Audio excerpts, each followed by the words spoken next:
آپ کو بیت اللہ کو چھوڑ کر جانے سے پہلے طواف وداع کرنا ہے۔ رسول اکرم صلی اللہ علیہ وسلم کا فرمان ہے کہ کوئی شخص بھی اس وقت تک مکہ چھوڑ کر اپنے وطن نہ جائے جب تک کہ وہ بیت اللہ کا طواف نہ کر لے۔ رواہ مسلم۔ امتثالا لأمره صلى الله عليه وسلم الذي قال لا ينفرن أحدكم حتى يكون آخر عهده بالبيت۔ لیکن حائضہ اور نفاس والی عورت کے لیے رخصت ہے۔ واضح ہے کہ طواف وداع کے بعد پچھلے قدموں باہر آنا قطعا جائز نہیں۔ اس کے ساتھ ہی حج مکمل ہو گیا، فللہ الحمد۔ اب آپ مدینہ طیبہ جانا چاہیں تو ضرور جائیں، لیکن واضح ہے کہ حج کے احکام میں اس کا کوئی دخل نہیں۔ مدینہ الرسول صلی اللہ علیہ وسلم میں مسجد نبوی کی زیارت کے احکام۔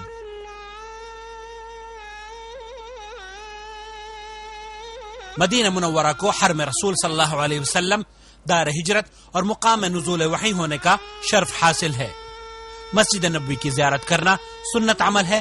دنیا میں صرف 3 ایسی بابرکت جگہیں ہیں جن کی طرف سفر کرنا مشروع ہے: بیت اللہ الحرام، مسجد نبوی اور بیت المقدس، کیونکہ اللہ کے رسول صلی اللہ علیہ وسلم نے فرمایا ہے کہ صرف 3 مساجد کی طرف ثواب کی نیت سے رخت سفر باندھا جا سکتا ہے: ایک مسجد حرام کی طرف، دوسرے مسجد نبوی کی طرف اور تیسرے مسجد اقصی کی طرف۔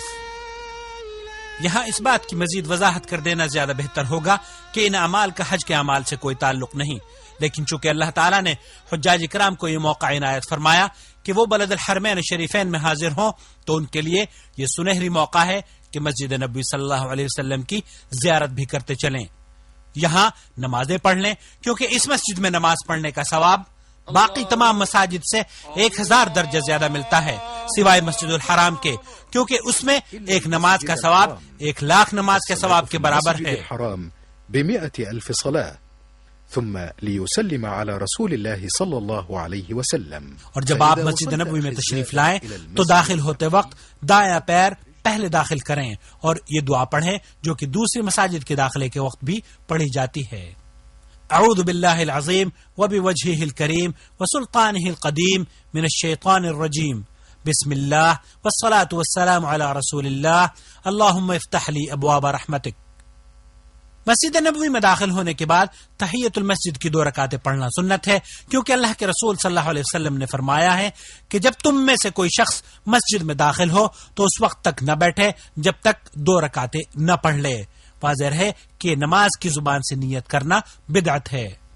بہتر یہ ہے کہ اگر جگہ آسانی سے مل جائے تو ریاض الجنہ میں پڑھے، اور جگہ نہ ملنے کی صورت میں پوری مسجد میں کہیں بھی پڑھ لے۔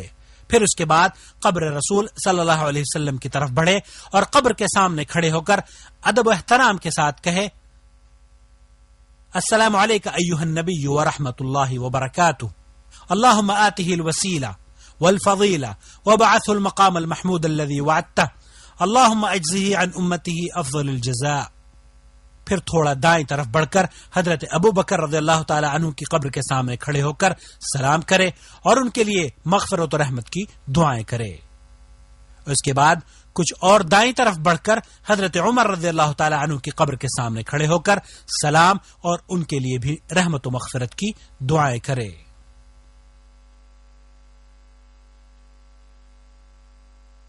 بعض لوگوں کو دیکھا گیا ہے کہ زیارت قبر رسول صلی اللہ علیہ وسلم کے وقت دیواروں اور لوہے کی سلاخوں پر ہاتھ پھیرتے ہیں، کھڑکیوں میں برکت حاصل کرنے کے لیے دھاگے وغیرہ باندھتے ہیں اور دعا کے وقت قبلے کی بجائے قبر کی طرف رخ کرتے ہیں۔ یہ تمام اعمال جائز نہیں، خرافات ہیں۔ صحیح بات یہ ہے کہ آدمی دعا کے وقت قبلہ رخ کھڑا ہو۔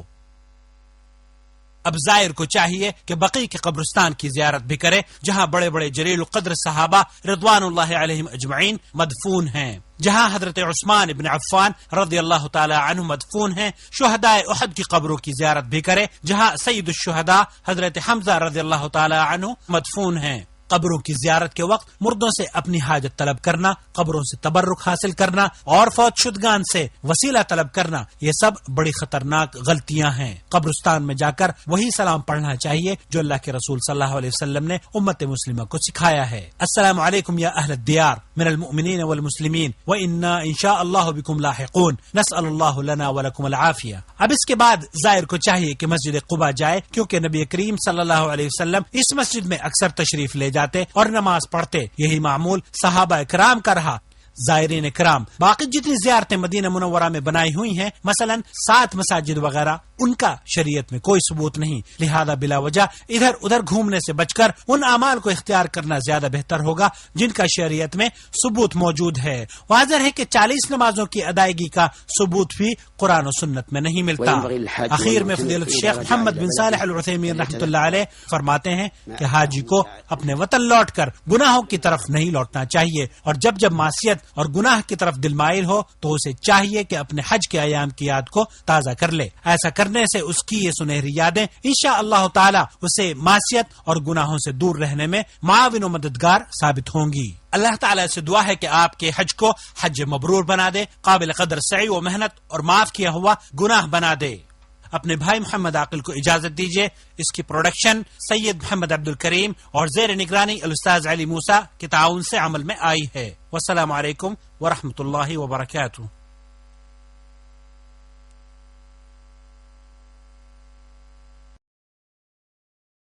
بسم الله الرحمن الرحيم. ومن أحسن قولا ممن دعا إلى الله وعمل صالحا وقال إنني من المسلمين.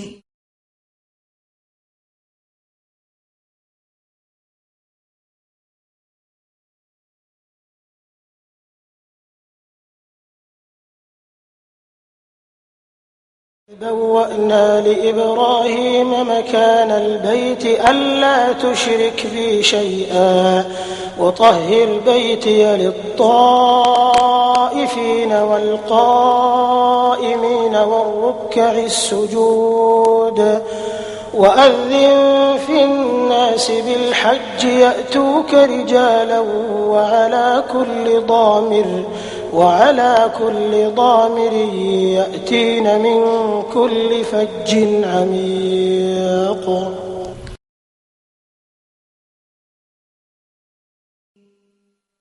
الحج أشهر معلومات فمن فرض فيهن الحج فلا رفث ولا فسوق ولا جدال في الحج وما تفعلوا من خير يعلمه الله وتزودوا فإن خير الزاد التقوى واتقون يا أولي الألباب.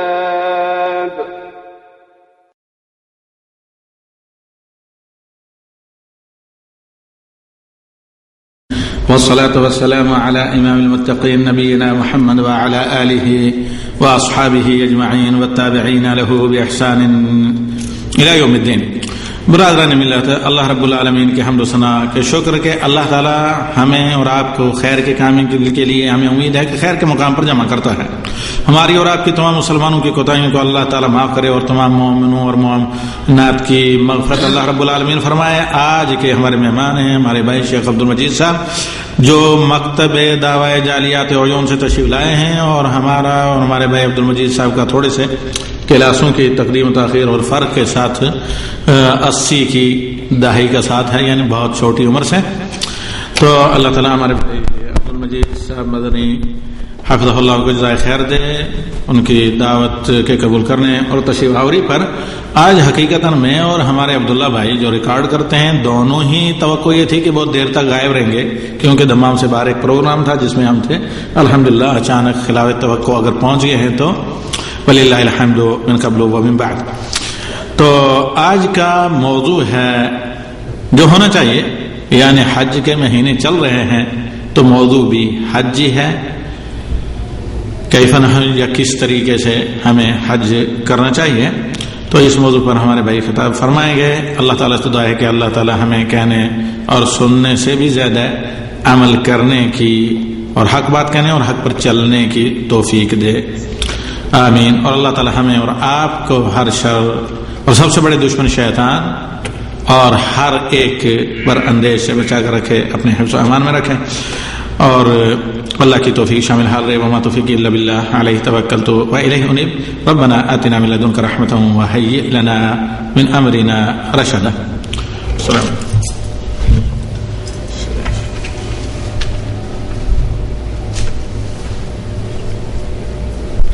السلام علیکم ورحمۃ اللہ وبرکاتہ.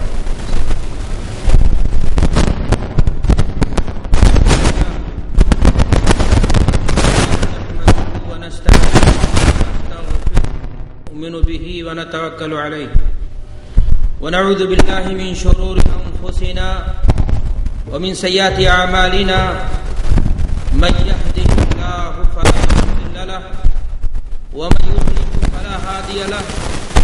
واشهد ان لا اله الا الله وحده لا شريك له واشهد ان محمدا عبده ورسوله. اما بعد فان خير الحديث كتاب الله وخير الهدي هدي محمد صلى الله عليه وسلم وشر الأمور محدثاتها وكل محدثة بدعة وكل بدعة ضلالة وكل ضلالة في النار. قال الله تعالى في القرآن المجيد: أعوذ بالله من الشيطان الرجيم بسم الله الرحمن الرحيم إن أول بيت وضع للناس للذي ببكة مباركا وهدى للعالمين فيه آيات بينات